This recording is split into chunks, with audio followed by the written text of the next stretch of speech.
Video conferencing so that court shall grant them bail. There are 2 counts that have been charged in court.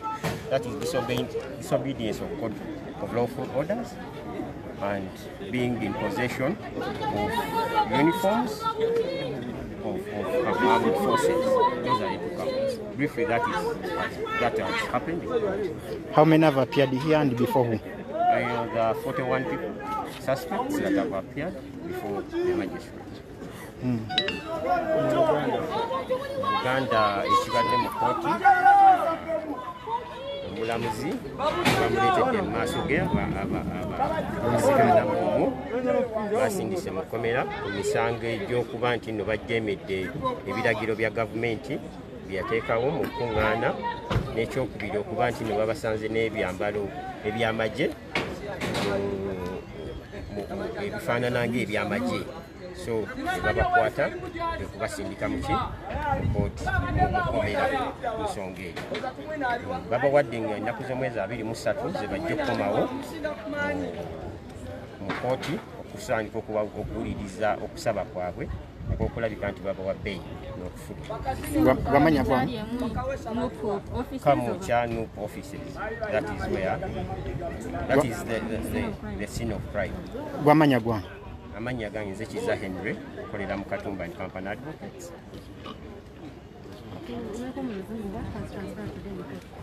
What transpired today in court was that court they brought 41 suspects in court on charges of unlawful disobedience of unlawful orders, as well as being in possession of armed uniforms for armed forces, and at the same time they have been remanded to Chitaria prison, and the ladies in Chigo prison. At the same time, they will be coming back to court on the 3rd of October for other details. Which law are they charging them under? GPDF Act or you? No, the Penal Code Act. They're charging them under the Penal Code Act, which states the offences very well.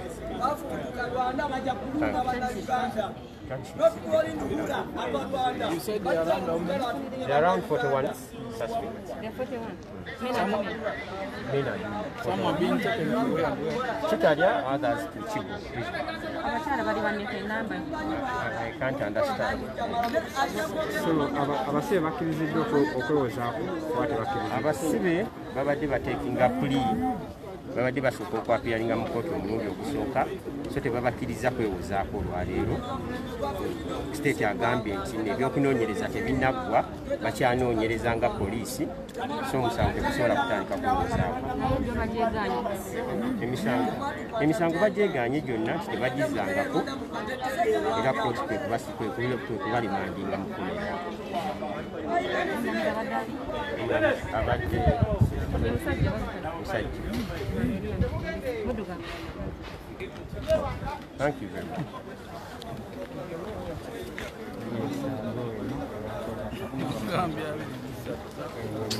Okay. Engeri eri wano.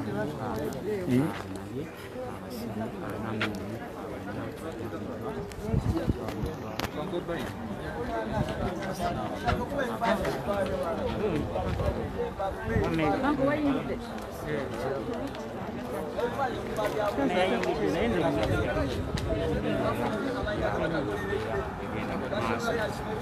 Deployment yo yeyongeddeko.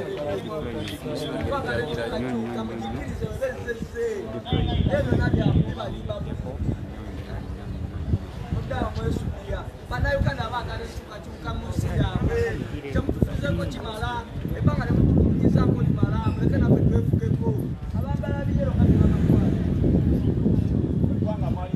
mwalikulaga mmwe makanga mmwe sigera mutemuyingira mukakiyemwaga kyemukola. People power! Our power! People power!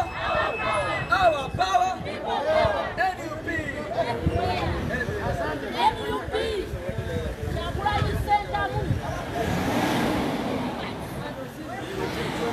Motoka bakyayongerawo. Kiteeteerezo erabye tebamala. Nsalawo bongerewo.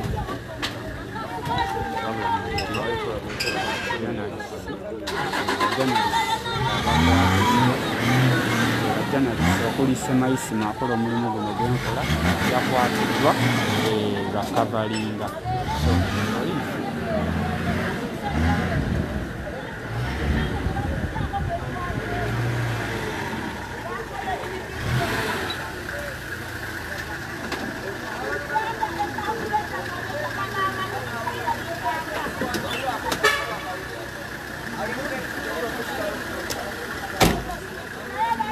Yeah.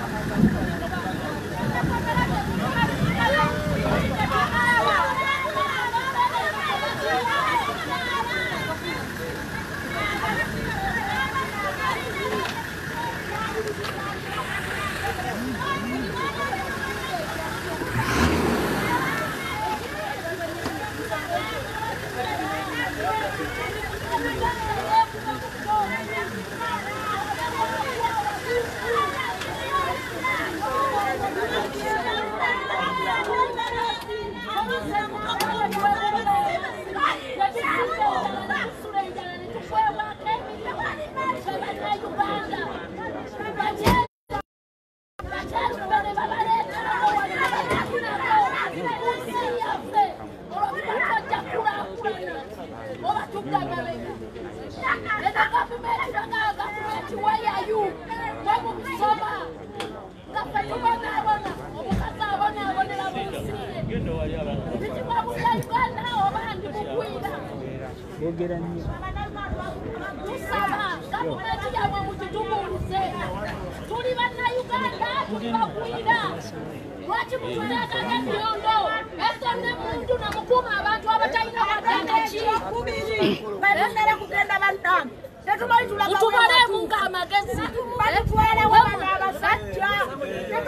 Mutulondole nnyo bannamawulire tuli bawambe tetumanche batusibira tuli bawambe osingana omuntu n'omugamba linnya ekimotoka akirinya alagawa ludda wanga kisa gwaki alinya emmotoka alagawa neba nene bwe twebereremu Mutuyina president chyo kuchusamu anasawa ya kuchusamu ebyambalo byawe babisanga wa ebyambalo babirina awonna buli omu ayambadde ekyambalo nze ndi muleeya kati bagamba nti nyina ekyambalo ekyambalo kiririddawa abamaje ebyambalo ebyabwe babitaddewa kati bagala nze nyina ekyambalo nze ndi muleeya siyinako wadde akapaati tulwanirira ddembe lyaffe ng'abakyala lwaki abakyala mutuyisa bwe tuti tulinga ababiti twatta abantu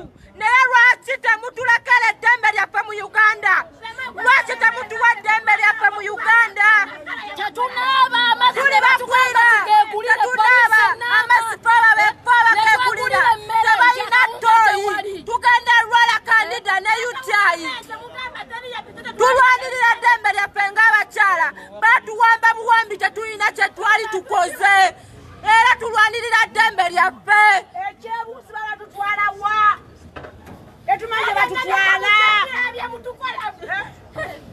ne bannange ekituko kyo kibeerewo batulanga bwereere naye tetufuddeeyo tuli ku mazima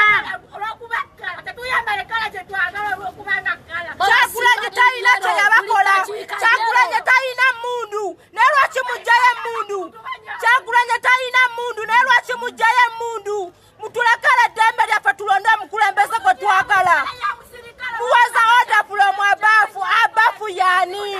abafu yani tuli bannayuganda ene Uganda yaffe ffe abalina ogyeyagaliramu ene Uganda yaffe tulina olonda omukulembeze gwe twagala Museveni tukooye ffe abakazi otunyigiriza nnyo temulina ttooyi temulina mazzi makomera mumanyi kye tuliko mumanyi obulwadde obutuluma mwammwe tulwanira eddembe lyaffe ng'abakyala abakyala kekaseera muveeyo tulwanirira eddembe lyaffe n'abaana baffe twawadde tujja kufa nabo tugenda kufa nabo ne batukolera obwambega buli ssaawa naye balwanga abange tebawa bawamba abalenzi baffe tukyabagala temubawamba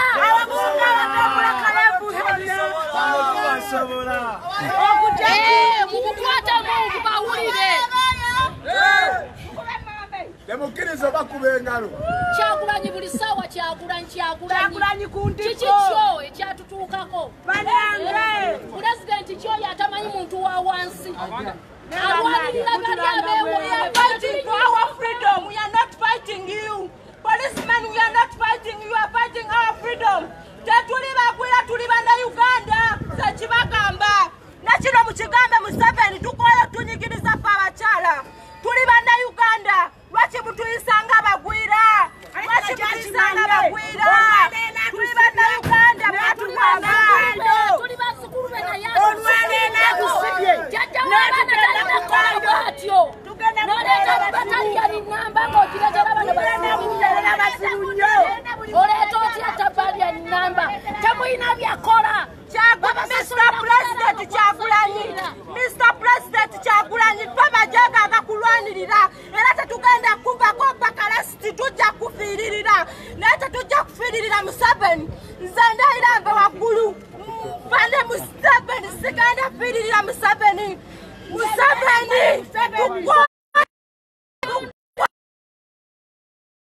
Kyagulanyi mukama wange ffe majego gabajjako gabanyigiriza basiiba batumme emmere tebatuwa mazzi tetunaaba tetulina ttooyi tulwadde ebirwadde bye tutategeera eyo gavumenti ya Museveni tugikooye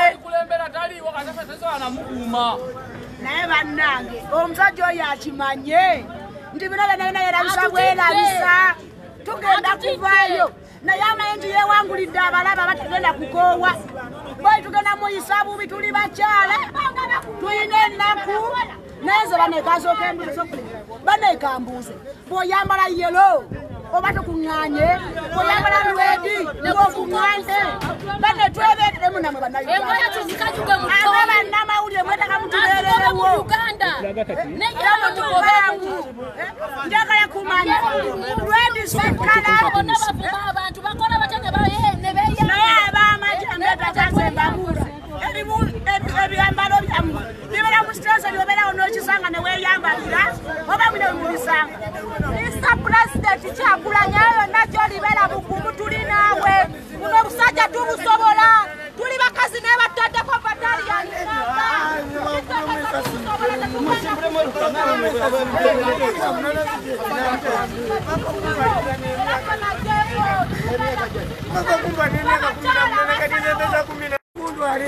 Kwani erinnya lyo obumbulira Abdulrahmani Njole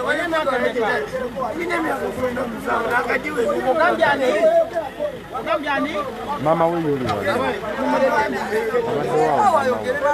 ogambye kwani erinnya kutama tugambe kaka no tugambe kwani erinnya lyo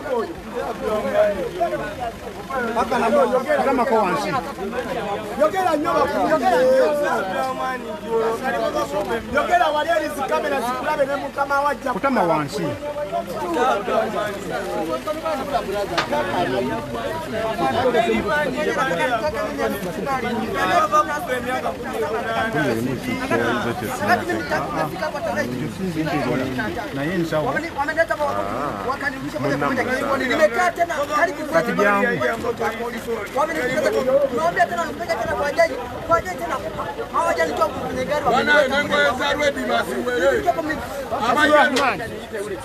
bakwataddi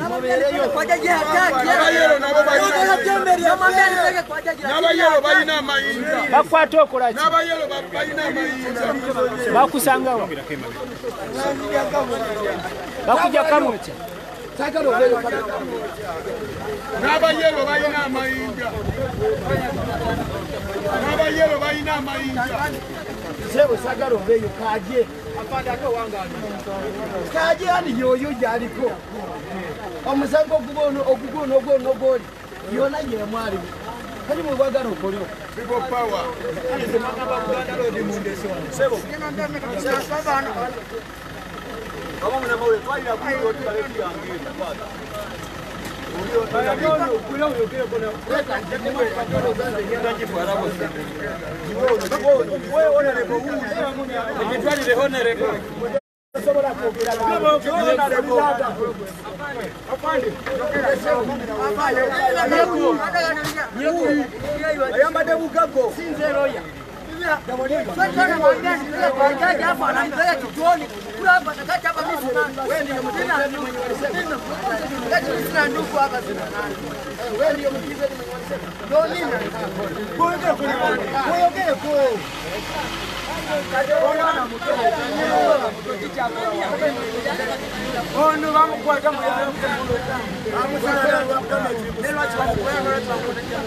karate wa permit wa msonati wa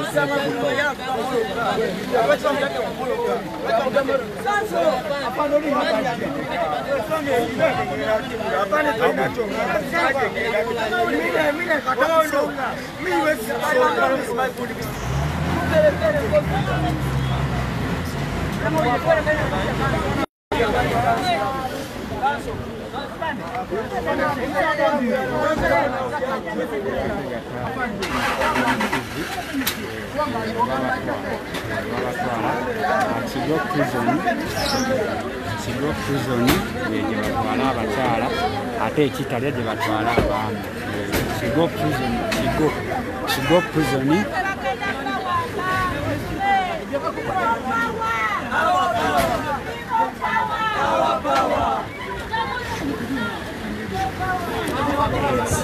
Bana baffe abatwala abakyala abataddemu abakyala batutte kigoye babatutte kigo abakyala babatutte kigo abakyala babatutte kigo kati abandi bagenda okutwala ekitali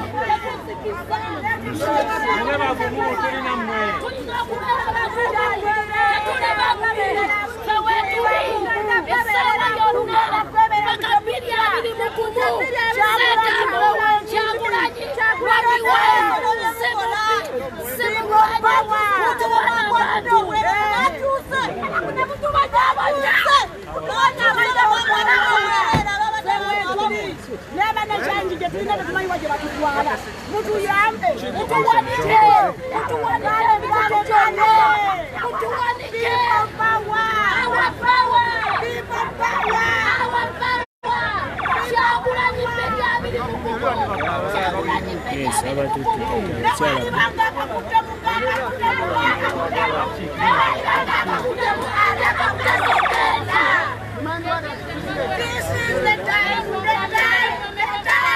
This is the time to say goodbye.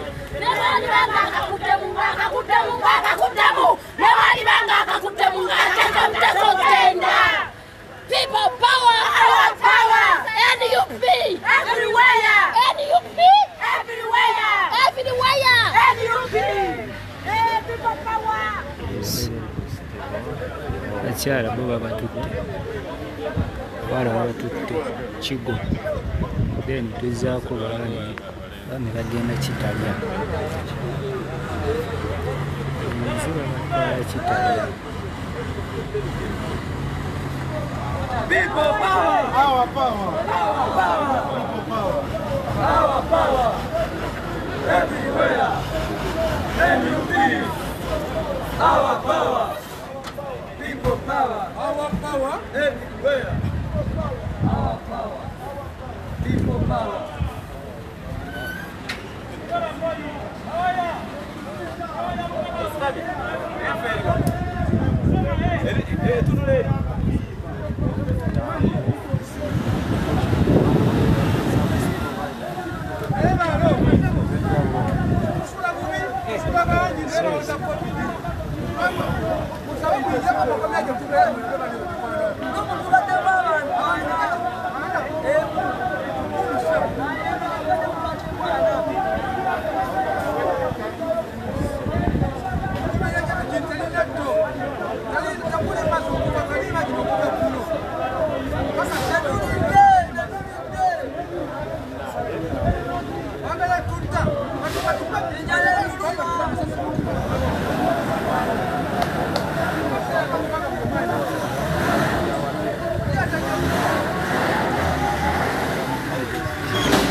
Atumalize hotel. Mbotu mwana bali kumwira.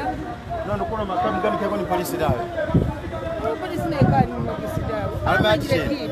Alikupa kwa atani ndikumira kumusanga. Musango niye musango sima muambe kumusango chi. Bamwa aliyo misango abinenge bebe za kumuganga bebe amtero madi waene. Kira road. Kubagenda kumubamulete mukoti bamugobe sa. Bakuza ina bakuza kira road namwe. Ninyi ndibakuza. Alikuwa ile chitaje. Kira road. Kira road. Mtu alikuwa ile chitaje.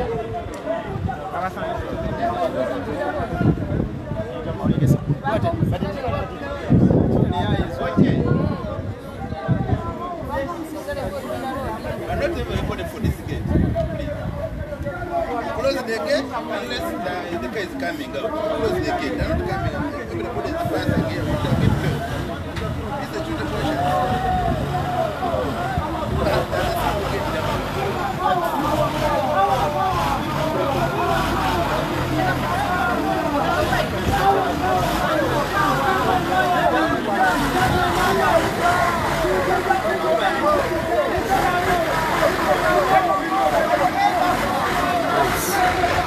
abatutte n'abaami nabo babatutte bagenze kitalya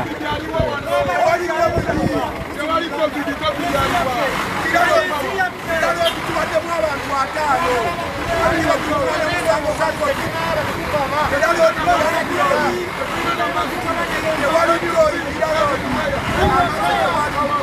people power our power people power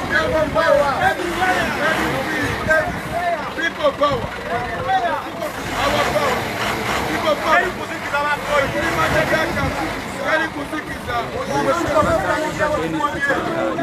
ababatwala kitalya abawonja abamukisoka bonna abali okunaku lunaku bakwata abaana bali bambadde ebyambalo bya kutokawa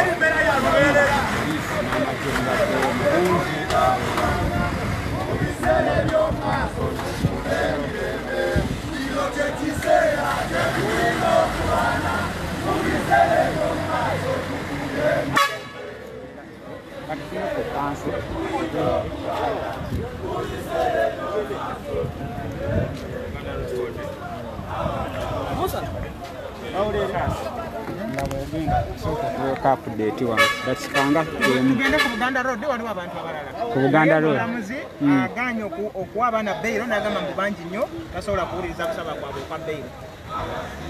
Okay. Tugenda ku Buganda Road kale